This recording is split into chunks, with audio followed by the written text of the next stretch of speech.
The Arnold Clark Reel sale is now on.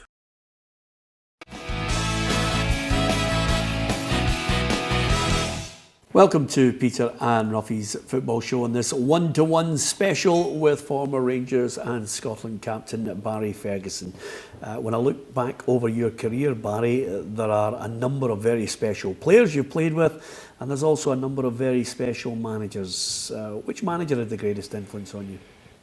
That's a difficult question.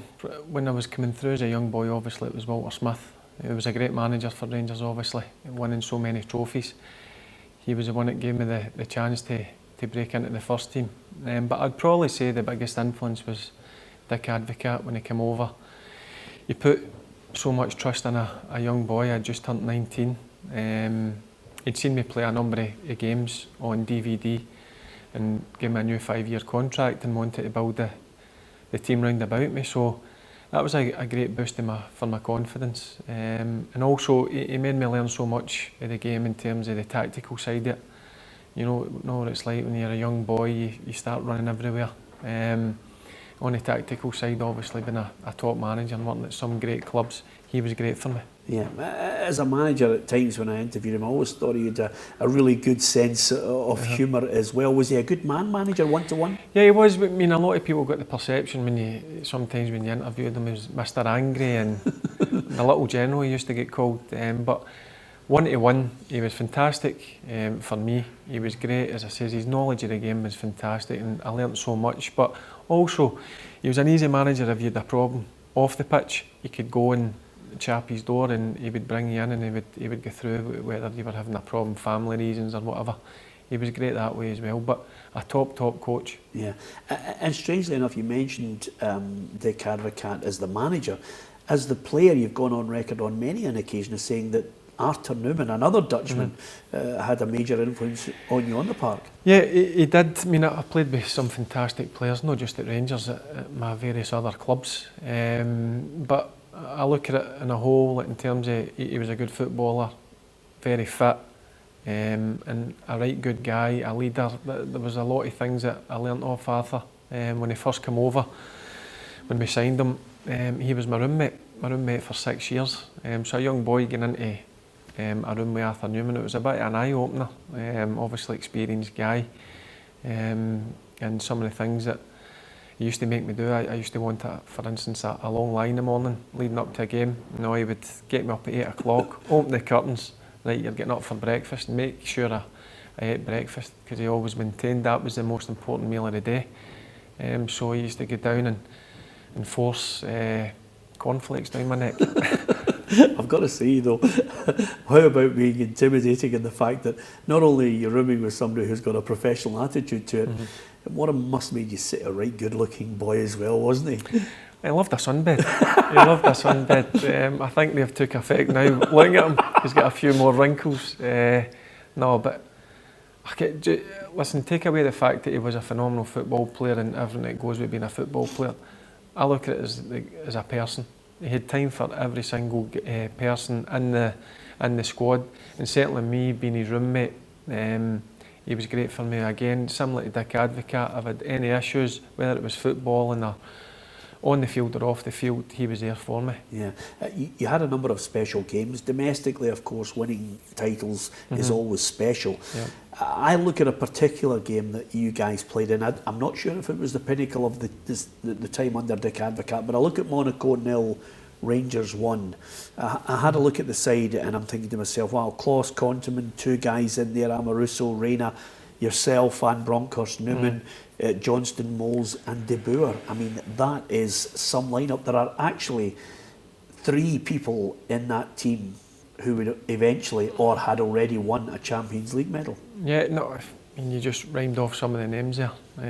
Great players. I loved actually playing with Ronald De Boer.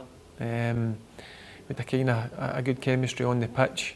He knew what type of player I was and I knew what type of player he was. He wouldn't run about, so I had to make sure I found him with the ball at his feet. And then you go on, one of the most underrated players, I thought he was fantastic, Claudio Reyna. That guy could play anywhere on the pitch, and also down to England had a fantastic career. But some of the names you just mentioned, that was a fantastic team to play in as well. Not just good players, but guys with strong mentalities that were winners. Yeah. Was there? I mean, there was quite a few foreign players in the team when you were in there. Yep. Was there still good dressing room banter? Was there still that good camaraderie? Does that come naturally when you've got a team of winners?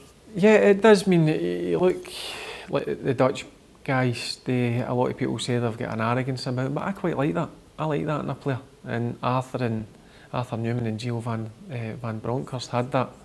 He was another fantastic player. I didn't even mention it down to Arsenal.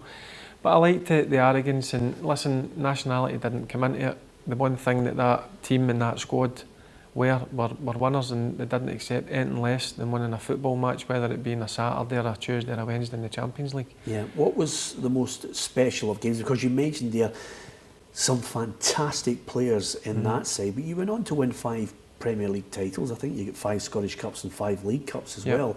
Is there a particular side that you thought, that was my best football? I always look back fondly in the late 90s, early 2000s, the team that we had then. I mean, Celtic had a fantastic team. They had like your Petrovs, Neil Lennons, Hartsons, Sutton, Larsson, Moravcik. I mean, I could rhyme off so many players. And we had similar, we had the Reynas and the Boers of this world, Van Bronckhorst. So it was a fantastic time to play, playing with such gifted players and also your biggest rivals. I mean, it was some of the games. They're the games that always stick in my mind. They were 2 teams that were pretty evenly matched, a lot of quality, but again, I'll go back to it. There were players in each team that were winners. Yeah. The mentality throughout both teams was great, and it must have been great for fans watching it at that time. It was also a period when I think Scottish football, as well as having special players, had a huge audience as far as the TV was concerned. Everybody was watching. As far as a spectacle is concerned, is there a game that sticks in your mind that you just think, magic, I'll never forget that? I mean, a lot of people say it's always the same one you pick, but I pick it not for the fact that we beat Celtic in the cup final. I pick it for the fact is, you look at both teams, some of the players again on each of the teams. It was the cup final, Scottish Cup final, we beat Celtic 3-2, and it was one of the games, Peter, where Celtic were in control, they took the lead, then we took control of the game, we get back into it, 1 each, then it went 2-1 Celtic, then we come back into it again. So it was one of the games where nobody dictated the game. Each team had maybe 5-10 minutes of taking control of the game. So it was a fantastic game to play in. It must have been great, not for the Celtic fan obviously when they get beat, but for the neutral watching that, and some of the talent on show was fantastic. Yeah, you may be underselling your own part in it, because I wonder how you managed to even battle to the front to say, I'm taking this free kick. I get asked that quite a lot. Obviously we're on TV and I can't use the language that I told Big Amel, but I just in an easy way I told him where to go. So I felt it was one of the ones where I just felt confident. I just hit the post 5 minutes previous to that, and I was having a good game, so I just felt confident. I could see the big Italian stallion walking up towards the ball, but I got there first and I just told him, no, listen, this is my time. I just felt it was right, and thankfully I went in at the top corner. Yeah, of course, no better time to score a winner than Peter Lovenkrands. I mean, was there a time to kick off after he's put the ball in the net? No, actually Celtic took kick off and the whistle went. I think it got played back to Neil Lennon, and the whistle went. So it was a phenomenal way to win the match. I mean, it's still in my mind, Neil McCann taking the ball down the stand side and whipped in a great ball for Peter Lovenkrands to header. I remember he headed it into the ground and in the back of the net, and you're looking up, and the 90 had shown on the scoreboard the extra time at that stage never went up on the board. So you kind of thought, listen, there might be a minute or two, we just need to stay tight here and the cup's ours, but they took the kick off and the whistle went, so it was a great feeling. I've mentioned to many a player, when you look back over your career, do you get a chance to look back at the medals and start to remember those special seasons, or is that something you don't tend to do as a player? No, I've started doing it. That's me been 3 years retired, and I keep all my medals, the medals that I won, and even the runners-up ones and medals from my youth days at Rangers, I keep them all at my mum and dad's. And when I go up there, I go in and spend a bit of time in the room myself, and I actually bring them out the box, and I look at them and say, listen, you've had a decent career. I mean, 15 winners' medals, well, 16 including the one I won down in England with Birmingham in the League Cup final. So, listen, when I grew up as a young kid, I just wanted to play with the team I supported, and to go on and win so many trophies and captain them with so many trophies, it was a dream for me. Yeah, and do you keep any of the strips as well? I mean, there must be a few specials. Do you know what I do, Peter? Quite a lot of people ask me about that. I'm no one for swapping. I kept the cup final strips or league strips, ones that I won the trophies. I kept them, and I marked them down, and I got them framed in the game that I played in. I preferred looking back and thinking that was a strip I wore, and it's good to give the kids. I wasn't one for swap. No matter who I played, I always kept the jersey, and I would mark it down as whether it be Celtic, a Barcelona, a Monaco that you mentioned earlier. Always kept my own strip. Were the awards special? I mean, you were Player of the Year, voted for by your fellow professionals. Yeah, they were special, especially the ones voted for you. The guys that you play against, and maybe have a couple of ding-dongs with them. So I was pretty surprised to win that twice. But listen, they're the ones that I look back in, and your fellow pros voting for you. It is special. Yeah. How did the move away from Rangers come about? Because that must have been a huge wrench for you, first of all. The first time going to Blackburn, it was a strange one at that time. Rangers, when I needed a bit of money, and obviously I was an asset at the time. I had a number of years left my contract, so they could get a certain amount of money in for me. So, listen, I was all for going down to try the Premier League. If I'm being honest, it was a mistake, maybe a year too early for me. Was it the right club again? I don't know. But when Graham Souness speaks to you, he was a fantastic midfielder. Yeah. Somebody that I used to love watching when I was a young kid. And you just look what he done in the game, and obviously come up to Rangers and reinvented Rangers player manager. So when I spoke to him, I was interested in going down and work for him, and the deal get sorted. But I knew after 3 or 4 months that I'd maybe made a mistake. But listen, you've just got to get your head down and go on with it. Yeah. Was that down to missing Scotland as a country, or was it down to the fact you thought, I don't really fit in at this club? No, it was more where there's expectations. I was brought up with expectations at Rangers. It was win or win. A draw wasn't acceptable, and a lose is just a nightmare. But when you go down to these other clubs, it wasn't like that, and it kind of took me by surprise. Where if you drew a game at Ewood Park, you would come off and the fans would be clapping you, and I wouldn't understand that, because at Rangers, if that happened at Ibrox, the fans would be going off their head, and rightly so. So that was one of the things that I couldn't get my head round when I went down to England. But again, these clubs weren't as big as Rangers. Yeah. You had an horrendous injury. Yep. It was actually the late Gary Speed. And I remember it. I mean, it was, how could I put it? He didn't mean it. Basically, the ball, I let the ball run through me, and it was a clash of knees, and I fractured my kneecap, and I tore a few ligaments in my knee. So that was a hard time as well when that happened. Fair play to Newcastle and the Newcastle players, Craig Bellamy and Gary Speed, came in to see how I was. I get took straight down to Manchester, down to see the specialist, and he was brutally honest with me. It was 50-50 whether I would come through the operation. I would come through the operation okay. It was whether I could go on and play, and I think I was coming up in 25 at the time, so I was young, so that was a worry.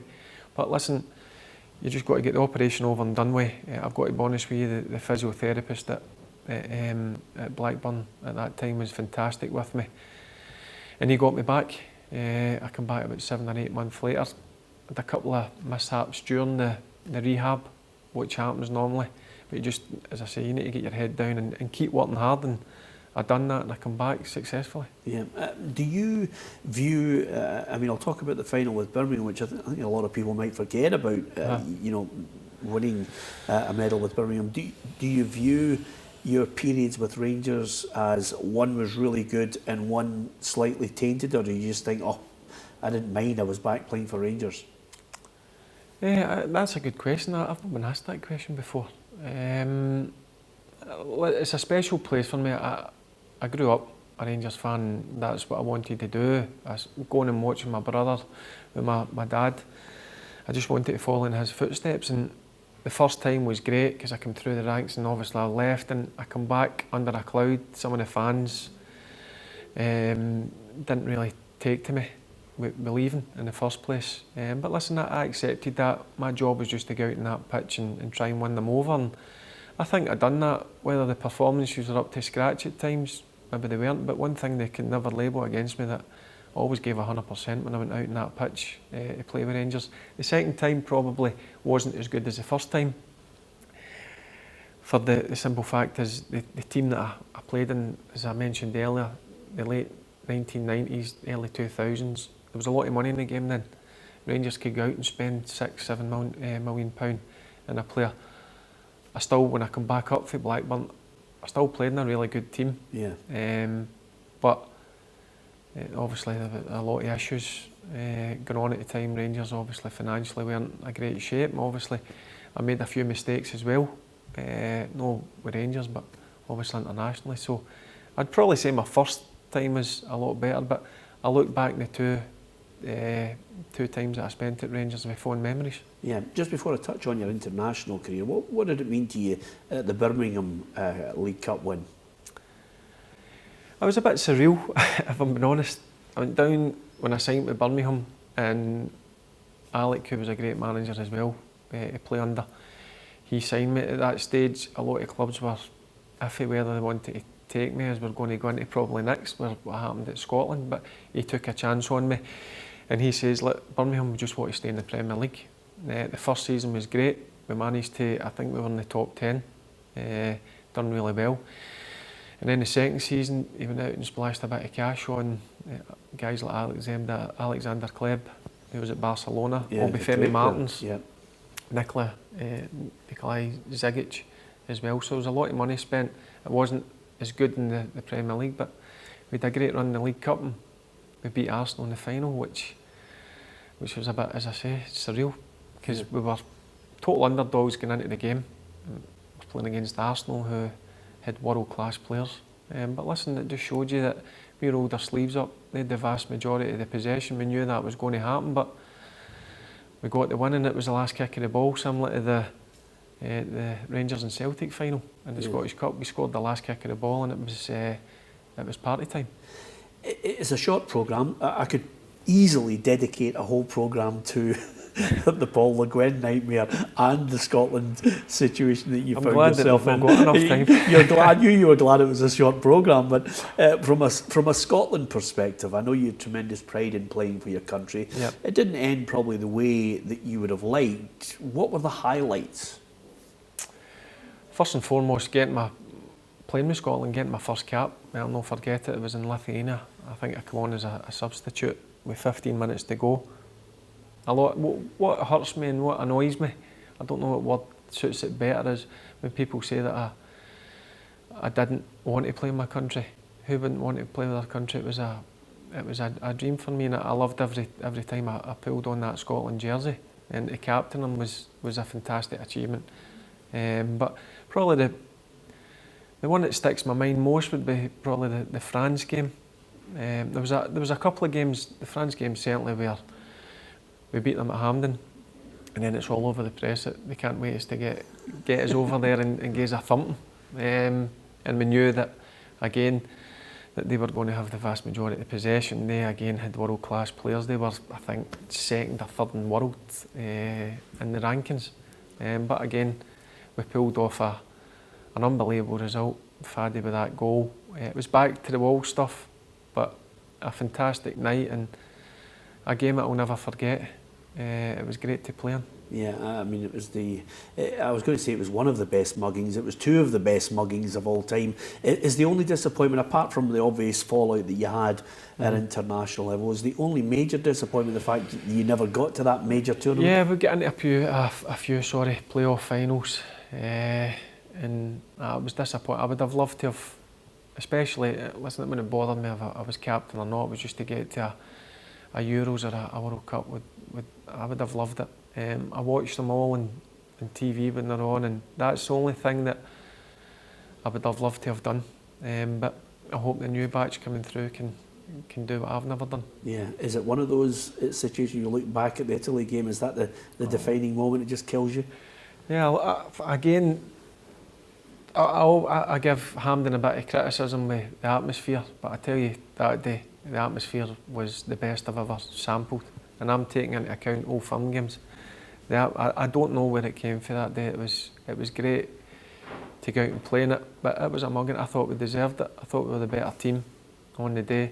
I scored an absolute worldie for 2 yards. I was dying to, I mean, listen, I nearly missed it. You're being kind to yourself. I thought it was a yard out. You were leaping from a yard. I'll give myself a yard and a half. And then that foul at the end, Alan Hutton, I mean, it wasn't even a foul. And then they scored. It was just, Hank's, my heart sank. Getting in that the dressing room was just dead after it. But listen, what can you do? Things like this happen in football. And are the Scotland shirts tucked just as proudly alongside Rangers? My first cap is Scotland, is hanging up on the wall, and my first game as Scotland captain is hanging up on the wall. Yeah. If you were looking back and you were looking for someone to sum up your career, how would you like to be remembered? A young boy living his dream, for a normal background. That was it. I had to work hard because at a young age I wasn't the biggest. I got a lot of knockbacks. 14, 15, we've been too small, but I had that steely determination inside me to go and prove a lot of people wrong, and I think I've done that.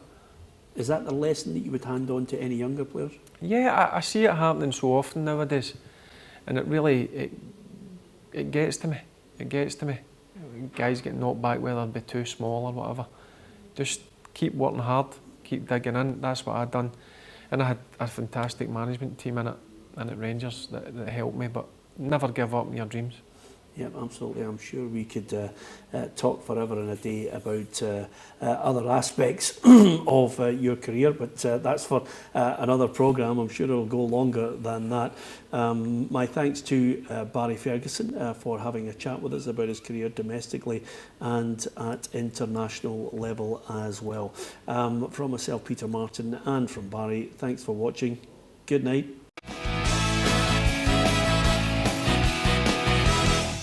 The Arnold Clark Reel sale is now on. Welcome to PLZ Soccer. Why not join the football family and download the PLZ app? You'll get all the latest Scottish football news and up-to-date news on English and world football. There's also a feature here where you can record yourself talking about your favourite team. If we use the video, you could feature on our football show. For all the latest news in Scottish football, download the PLZ Soccer app in the App Store and in Google Play.